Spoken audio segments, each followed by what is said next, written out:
Hello, moi c'est Noémie ou Sœur Co comme tu préfères et bienvenue dans ce nouvel épisode de Cœur à Cœur. Et bienvenue dans ce nouveau podcast Cœur à Cœur, bienvenue Clinton, je suis trop contente de te recevoir dans ce podcast aujourd'hui. Moi aussi, et franchement ça me fait plaisir d'être invité sur ton podcast. Surtout ce qui m'intéresse c'est le sujet, il est trop bien. Attends, dévoile pas trop vite. Ok, non, aujourd'hui on va parler de la jeunesse. Est-ce que c'est possible de servir Dieu en étant jeune ? Comment servir Dieu et pourquoi servir Dieu justement en étant jeune ? T'es un jeune chrétien comme moi. Quand je dis jeune, c'est qu'on n'a pas 30 ans encore. Bien ça sûr, va. ouais. T'as un témoignage de conversion incroyable aussi. J'ai regardé ton témoignage. Dieu est vraiment venu à ta rencontre. Ouais. Je veux commencer ce podcast par un verset.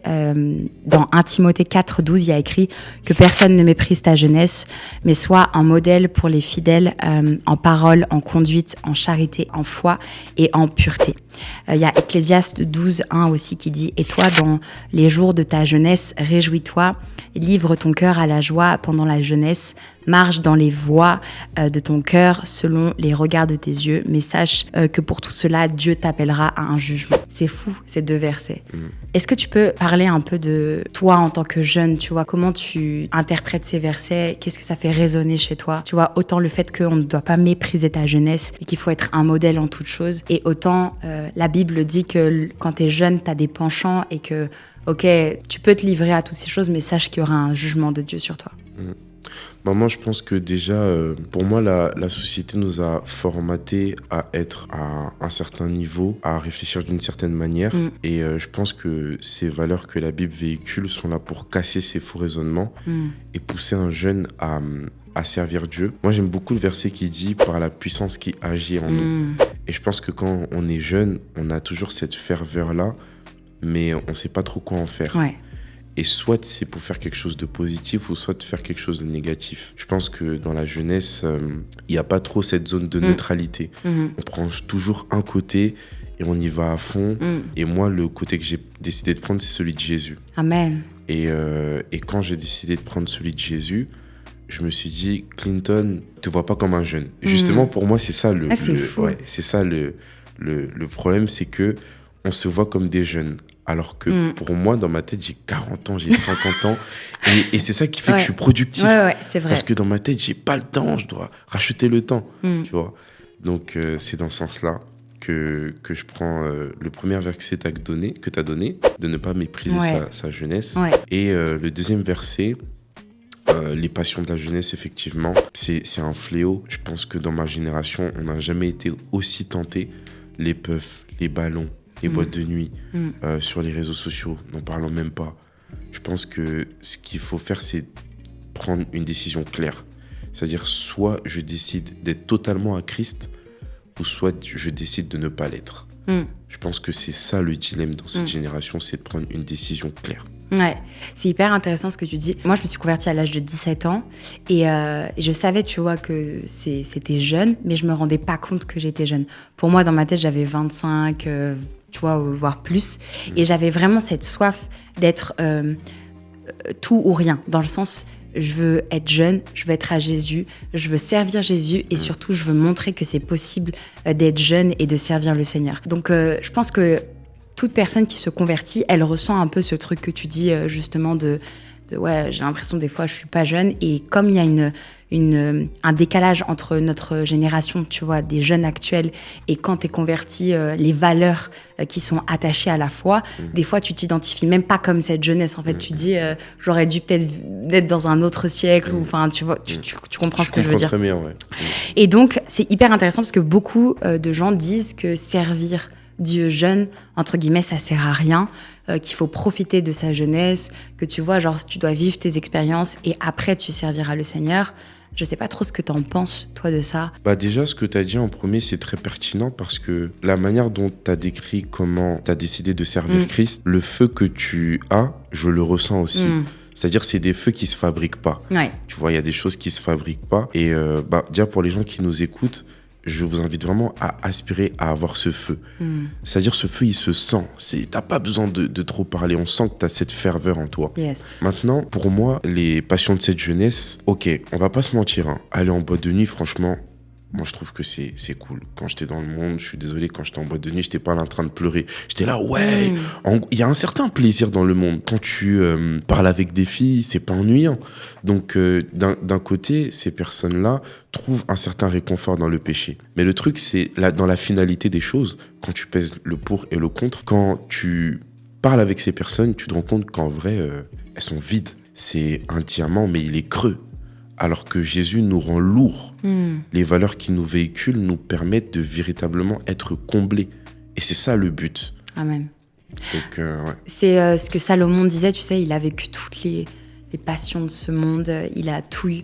Et pourtant, il disait, mais il n'y a rien sous le soleil de nouveau et qu'il n'y a rien qui est comparable à Dieu et que tôt ou tard, il y aura un jugement, soit par le fait que tu sais, tu sèmes et tu récoltes ce que tu sèmes, ou alors par le jugement de Dieu. Moi, j'ai pas trouvé de plaisir dans le monde, dans le sens... Bon, peut-être que je me suis convertie très jeune aussi. J'ai pas eu le temps d'aller en boîte de nuit, tu vois, et ça m'intéressait pas plus que ça, les boîtes de nuit. Mais par contre, là où il y a eu un shift, où je voyais vraiment la différence, c'était la mentalité. Genre d'adopter une mentalité chrétienne, ça te demande vraiment de renoncer à tout ce qu'on t'a inculqué dans ta famille, tu vois, que t'es jeune, donc tu peux penser de façon enfantin, ou t'es jeune, tu dois faire telle chose pour voir les vraies choses de la vie, t'es jeune, tu dois connaître plusieurs relations, tu vois, toutes les constructions qu'on t'a mis, surtout quand tu viens pas d'un foyer chrétien, et ben tout ça, ça te demandait à renoncer, et c'est finalement renoncer au monde, tu vois.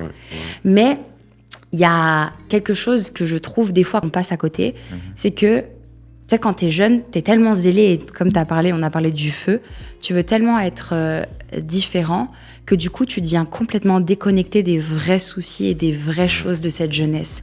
Et du coup, même toi, en étant jeune, tu réponds même plus vraiment, je trouve, au verset qui dit, tu vois, sois un modèle dans toute chose, parce que t'es complètement déconnecté avec cette jeunesse, ils se reconnaissent pas en toi, ni par ton langage, ni par ta façon de parler ou ta façon d'être. Je dis pas qu'il faut être comme le monde, et je dis pas qu'il faut être comme ces jeunes. Tu vois ce dont je veux parler.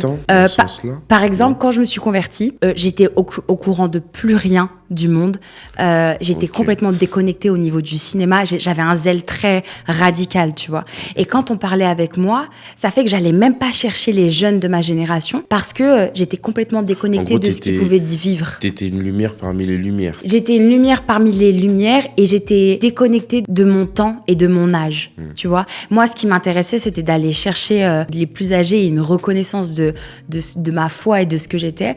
Et j'étais du coup plus du tout associée à la jeunesse. Bah, t'as totalement raison. Et je pense que quand on sert Dieu, et surtout quand on est jeune, on rencontre toujours ce problème. Parce que là, maintenant, on n'est plus des lumières parmi les lumières, on est des lumières parmi les ténèbres. Ouais. Mais le truc, c'est que quand la sainteté de Dieu te frappe, des fois, t'as du mal à la capter. T'as du mal à concevoir qu'est-ce que Dieu te demande vraiment. Mais quand tu captes aussi son amour, tu comprends que non. En fait, j'ai été délivré pour délivrer. J'ai pas été délivré pour m'enfuir et laisser... et laisser les autres en prison, tout ça. Non. J'ai été délivré pour délivrer. Et franchement, moi, j'aime pas la sanctification monastique qui consiste à dire que oui, je suis saint, je pêche pas, etc. Mais les autres autour de toi sont dans le péché. Ce qui est totalement faux, d'ailleurs. Exactement. Exactement. Et pour moi, celui à qui on a beaucoup donné, on demandera beaucoup aussi. Donc, j'apprécie vraiment le fait que tu aies mis le point sur ça, parce que souvent, quand on est jeune, on se dit « Ouais, moi, je suis pas comme vous, je suis différent de vous, etc. » Mais Dieu, justement, t'a sorti pour sortir les autres. Exactement. Et tu vois, il y a un mouvement qui s'appelle Jesus Revolution, qui s'est passé dans les années 60, 70, tu vois. Et justement, en fait... c'était un mouvement des hippies. Les hippies, c'était majoritairement des jeunes qui étaient totalement décalés de leur temps et qui avaient besoin de trouver un sens, donc ils se droguaient énormément. C'était vraiment compliqué cette époque. Et en fait, il y a eu tout un mouvement où Jésus est venu les toucher parce que c'est des jeunes hippies qui se sont convertis et qui n'ont pas abandonné les codes des hippies, dans le sens, les hippies, tu sais, ils étaient très branchés musique, enfin, ils avaient vraiment un univers, mais ils ont transformé ces codes avec la parole de Dieu, avec la vérité de Dieu, avec la sanctification, parce que je le rappelle, vous êtes dans le monde, mais vous n'êtes pas du monde. Ils ont transformé ça, mais ils ont gardé un certain univers pour aller chercher d'autres hippies, d'autres jeunes qui avaient besoin d'entendre la parole de Dieu, tu vois. Et il y a eu des conversions par dizaines de milliers. Il y avait des journées où il y avait 1000 baptêmes parce que c'était des anciens hippies qui n'étaient pas devenus, tu vois, des chrétiens traditionnalistes comme à l'époque, mais qui avaient gardé leur personnalité, leur monde et qui allaient chercher ceux qui avaient besoin de Jésus. Et je suis d'accord, tu vois, on doit vraiment avoir une séparation avec les gens du monde. Quand tu viens à Christ, quand tu te convertis, tu dois avoir un shift. Si tu n'as pas un shift, si tu n'as pas un changement dans ta vie, c'est qu'il y a un problème. Tu es passé à côté de quelque chose. Par contre, si on veut être une lumière en tant que jeune et pour cette jeunesse, on doit apprendre et connaître les défis, les codes et ce dont a besoin cette jeunesse aujourd'hui, tu vois. Et ça passe par les réseaux sociaux. Quand moi, je me suis mis sur les réseaux, c'était en 2016. Et tu vois, il y avait quasiment pas grand monde sur Instagram. Il y avait pas de figure de la jeunesse qui servait le Seigneur. Et ce qui était une révolution pour l'époque, c'était de dire « Attends, mais on peut s'identifier à quelqu'un qui nous montre un modèle tout en servant le Seigneur, tu vois, mais qui utilise les moyens d'aujourd'hui. » C'est ce que Billy Graham a fait, par exemple, et tant d'autres. Ils utilisaient la télé pour évangéliser. Et ce qui emmenait les gens à vouloir me suivre, pas me suivre moi, mais me suivre Jésus. Exactement, au travers de moi. Tu sais, comme l'apôtre Paul dit, soyez mes imitateurs comme je le suis moi-même du Christ. C'était que, ok, c'est possible d'être jeune, d'être sans compromis avec la parole de Dieu, d'aimer le Seigneur, mais en même temps d'avoir une vie super simple. Comme tu disais, t'es pas obligé d'être reculé. Tu vois qu'il y a un lien entre toi et le monde. Voilà. Je suis totalement d'accord, puisque moi, honnêtement, quand j'ai donné ma vie à Jésus, j'avoue que au début, c'est pas que je m'ennuyais, mais c'est que j'avais pas compris. Parce que tu sais, quand tu viens à Christ et que t'es déséquilibré, tu vas te créer des blessures intérieures tout seul. En fait, je pense que quand on est en Christ, on apprécie les choses différemment et surtout, on les perçoit différemment. Et je pense que là où les gens se trompent, c'est qu'ils pensent que quand tu deviens chrétien ou quand tu deviens jeune et que tu veux servir le Christ, tu dois devenir totalement has-been, tu dois vivre à l'église, alors que pas du tout. C'est vraiment la meilleure des vies possibles. La meilleure des vies possibles. Hier, par exemple, j'étais à un concert de Jonathan Combella. Ouais, McDonald et Jonathan Combella. Okay. Mais c'était incroyable, tu vois. Et quand je voyais tous ces jeunes-là, je me suis dit... on a choisi la bonne part. La bonne part, mon frère. La bonne part. Et il y a un point, après je pense qu'on pourra arrêter, mais il y a un point qui est important. Dans Timothée, il dit ça, que personne ne méprise ta jeunesse, soit un modèle pour les fidèles en parole, en conduite, en charité, en foi et en pureté. Quand même, la liste, elle est longue. Hein. Ça fait vraiment beaucoup de critères. Mais c'est de dire aussi que quand tu es jeune, tu dois aussi te canaliser. Tu dois aussi ne pas tout le temps agir sous tes émotions. Tu dois aussi, tu vois, prendre le temps d'apprendre, prendre le temps de ne pas tout partager. Tu vois, on parlait des réseaux sociaux, par exemple. Apprendre que tu peux pas tout partager ni dans tes émotions, ni dans tes combats, ni dans ces choses-là.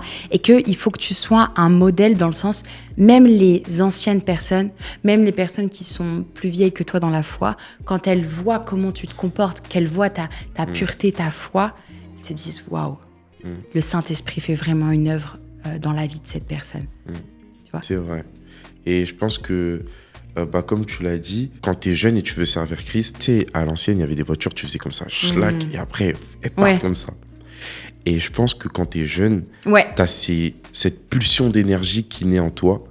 Et si elle n'est pas canalisée, ça crée un dégât pas possible. C'est exactement ça. Et moi, elle a été contenue dans l'amour de Jésus-Christ. Et c'est pour ça que je pense que la plus grande chose qu'un jeune peut faire avant de vouloir servir Christ, c'est de lui donner son cœur. Parce qu'une fois que ton cœur est entre les mains de Christ, tu es en sécurité. Parce que peu importe ce que tu peux faire, il va toujours te rappeler à l'ordre. Il va te dire non, tu m'as donné ton cœur et moi je veux que ton cœur soit comme ça, comme ça, comme ça, comme ça. Et si cette personne est sincère, comme David dit, j'ai été jeune, j'ai vieilli, mais je n'ai jamais vu le juste être confondu par Dieu. Et le juste, c'est celui qui a le cœur selon le cœur de Dieu. Et ça, vraiment, c'est mon secret. C'est mon secret. Moi, mon cœur, il n'est pas là, il est... Amen. Amen, amen. Franchement, merci d'être venu sur ce podcast. Il y aurait tellement à dire, en vrai de vrai, sur la jeunesse, sur servir Dieu, comment être un modèle. Mais j'ai beaucoup aimé cet échange et je te remercie pour le modèle que tu es aussi, pour ce que tu dégages. Il y a vraiment la paix de Christ en toi. Et je bénis vraiment Dieu de de se servir de toi comme un instrument pour cette génération. Vraiment, sois béni abondamment. Amen, amen. En tout cas, c'était vraiment un plaisir de faire ce podcast avec toi. Moi, je te suivais quand j'étais dans le monde. Je te voyais des fois. Et je suis tellement honoré parce que tu es l'une des pionnières dans tout ce qu'on fait. Et c'est un honneur pour moi de faire cette vidéo avec toi. C'est vraiment un honneur pas possible. Franchement, je bénis Dieu pour ta vie. Amen. Ouais. Merci Clinton. Sois Merci béni. à toi. Ouais.